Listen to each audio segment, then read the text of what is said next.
Nicolas, patron des écoliers, apporte-moi du sucre dans le panier. This is Severina. Although her home is in South Sudan, she's singing in French because she was born in exile in the Central African Republic during Sudan's civil war. But that war ended a year ago, and Severina is one of nearly 1 million South Sudanese who are now returning home.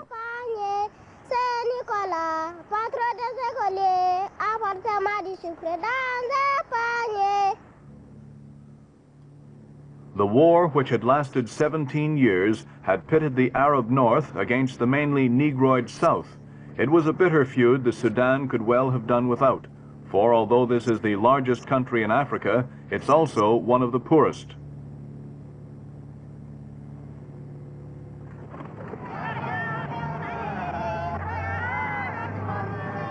During the past year, nearly half the refugees have returned, most of them on foot. But since February this year, a systematic repatriation system has been operated by the United Nations.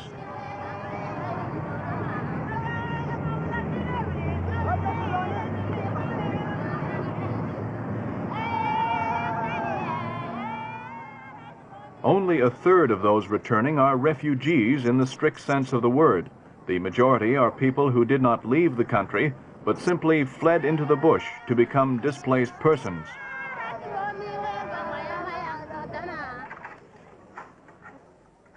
Until the returnees can be sent back to their home villages, they're looked after in one of the 18 reception centers which have been set up around the country.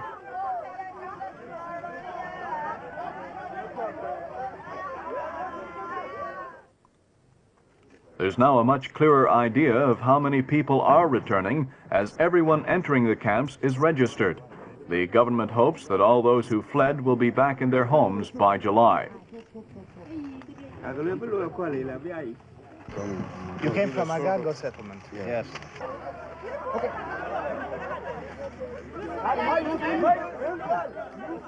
At this stage of the operation, foreign help is vital. Nearly $8 million worth of food supplies have been donated by the United States, and they're being distributed by a number of relief agencies. Here at Source Yubu, it's the German branch of Caritas, the Catholic agency. Most relief is being coordinated by the United Nations High Commission for Refugees, which is spending $18 million on the operation.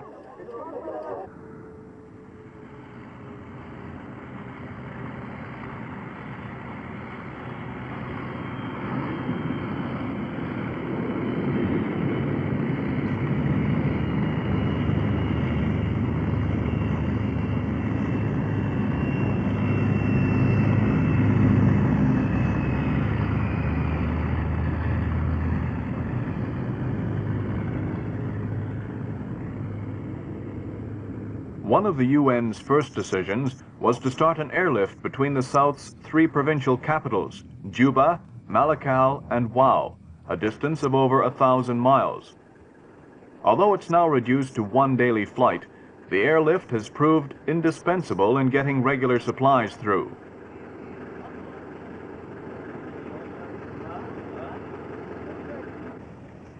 Flying the supplies in is only half the problem, for they then have to be distributed, and road transport is scarce in South Sudan.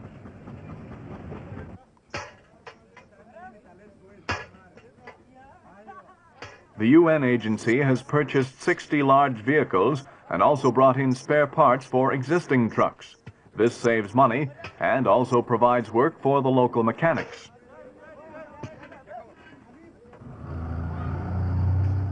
Even when the trucks have been repaired, the problems are far from over, as there's a chronic shortage of petrol to put in them.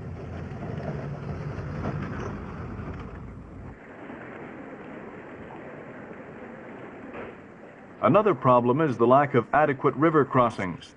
Here at Juba, relief trucks face delays of up to 3 days as they wait their turn for the ferry. A bridge here is probably the most important single aid project in the South.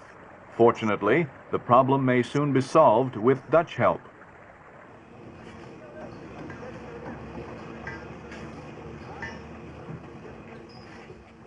Despite the difficulties, some essential supplies, such as building materials, have been getting through, and the effects are already visible in the South's 3 regional capitals.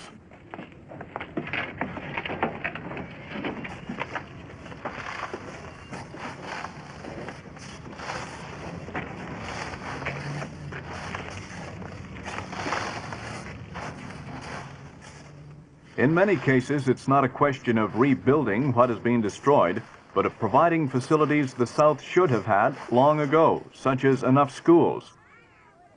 More than 300 of them are now closed due to damage, and it will cost the government at least $8 million to reopen them.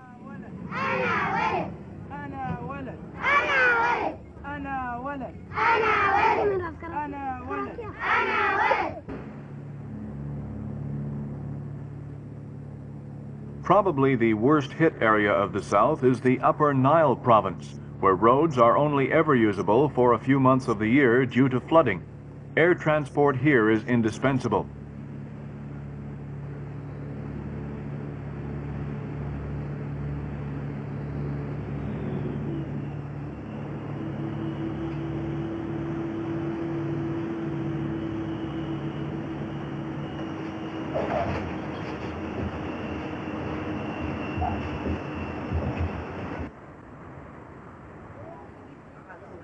In Malakal, the provincial capital, there's abundant evidence of the sheer poverty and backwardness of the area.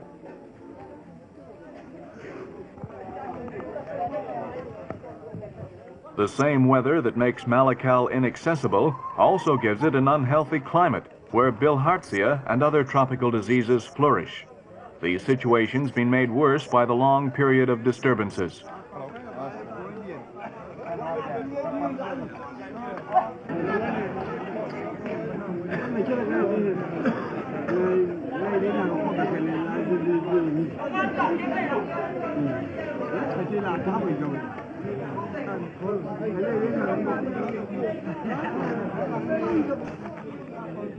As if grinding poverty and disease were not enough, Malakal is perpetually raked by a strong wind, which has played havoc with the temporary reception centers.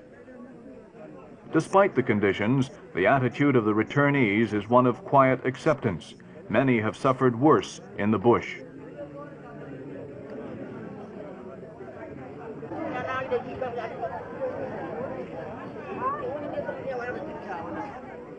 In the market, there is some fresh food to be had, but it's not always appetizing.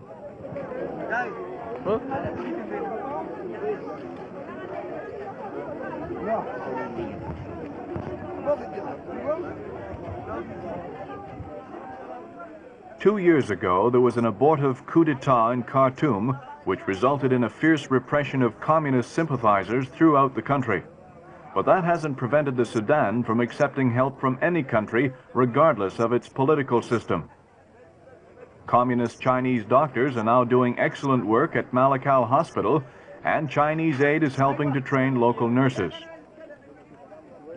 Elsewhere in the country, the Chinese are building a road, a mill, and a conference hall.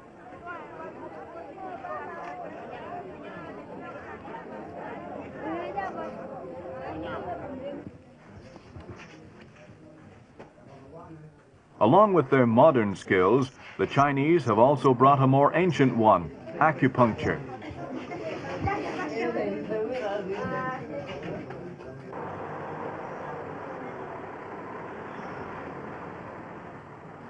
In a country as poor and as backward as the Sudan, the fight against disease cannot be restricted to merely providing more doctors. With diseases like bilharzia and malaria to contend with, the provision of pure water becomes as important as the provision of medical drugs or hospital beds. German Caritas now operates this water service in Source Yubu, using equipment flown in by the German Air Force.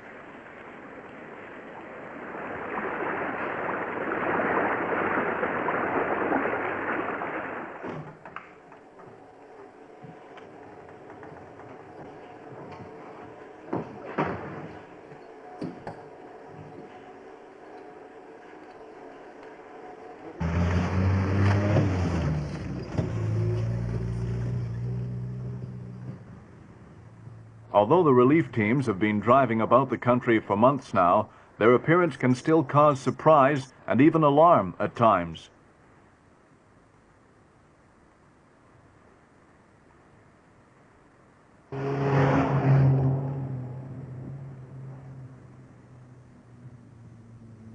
Yet another task for the Caritas team is the reconstruction of the leper colony at nearby Bariabande.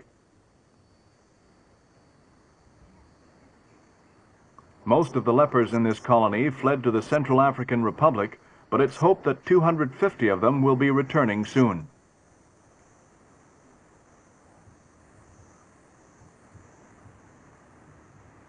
Leprosy is a chronic problem in South Sudan. This is another colony at Wau, capital of Bahr el Ghazal province.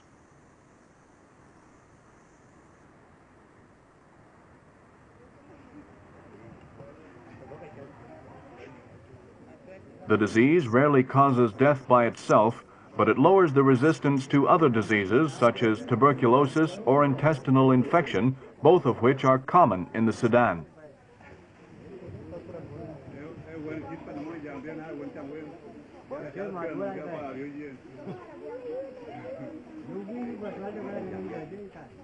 Leprosy is usually transmitted from person to person within the family or the community, and so early diagnosis and isolation is essential if the disease is ever to be stamped out.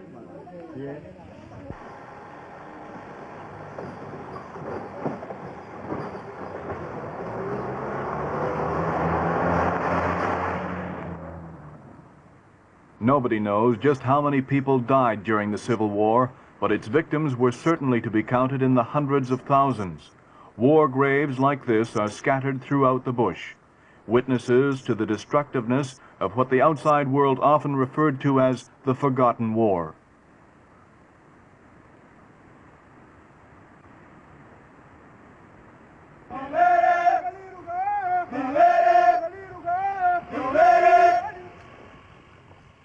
Last month, the first anniversary of the war's end was celebrated in Juba, the southern capital, with festivities lasting a week.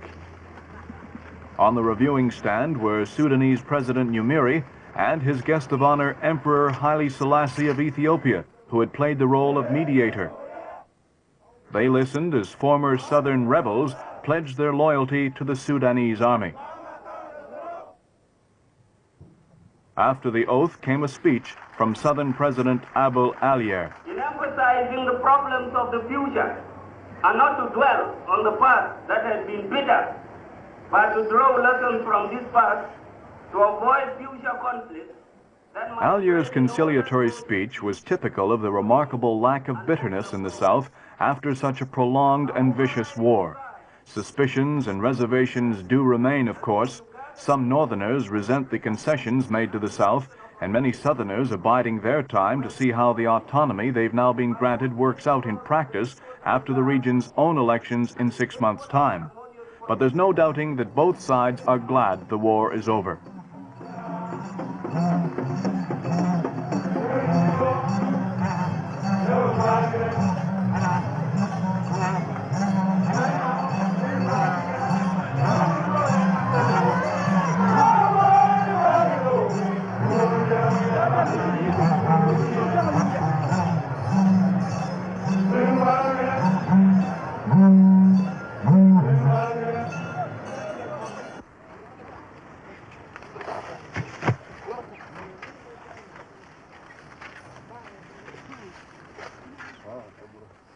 Meanwhile, the process of resettlement continues. After a few days in the reception center, the returnees are moved on to their home villages. In many cases, they find the bush has reclaimed their homes and they have to start right from the beginning again.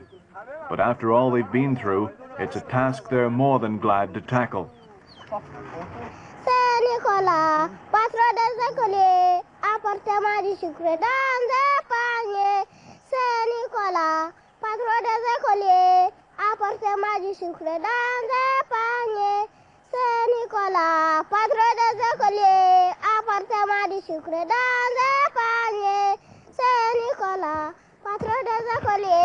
Apportez-moi du sucre dans un panier.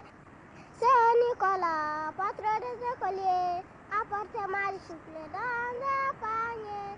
C'est Nicolas.